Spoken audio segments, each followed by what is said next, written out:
મોરબી તાલુકાના લીલાપર ગામમાંથી ટંકારાના વેરપર ગામને જોડતા નવા બનેલા રોડને લઈને વિવાદ સર્જાયો। 4 મહિના પૂર્વે 16 કરોડના ખર્ચે તૈયાર થયેલા અંદાજે 8 કિલોમીટર લાંબા રોડમાંથી કેટલોક રોડ ખાનગી માલિકીની જગ્યા પર બનાવી દેવામાં આવ્યો। આથી ખાનગી માલિકે રોડને તોડી તેના પર બીમ અને કોલમ ઊભા કરી એક કમ્પાઉન્ડ વોલ ચણવાની કામગીરી શરૂ કરી।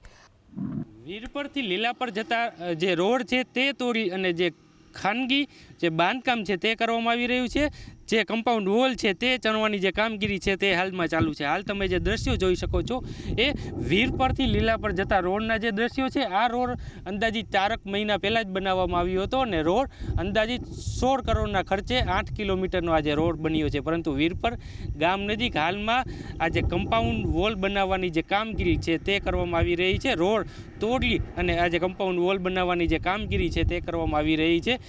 ખાનગી માલિકીની જગ્યા હોય જેના કારણે રોડ તોડી અને જે રોડ ઉપર આ જે કમ્પાઉન્ડ વોલ ચણવાની જે કામગીરી છે તે કરવામાં આવી રહી છે। પરંતુ રોડ અંદાજિત 16 કરોડના ખર્ચે બન્યો છે। જ્યારે આ રોડ બન્યો ત્યારે યોગ્ય માપણી કે જમીનનું સંપાદન થયું છે કે નહીં, અને જો ન થયું હોય તો અધિકારીઓની બેદરકારી સામે કોણ કાર્યવાહી કરશે તે પણ સવાલ ઊભા થઈ રહ્યા છે। પાર્થ પટેલ, ABP અસ્મિતા, મોરબી।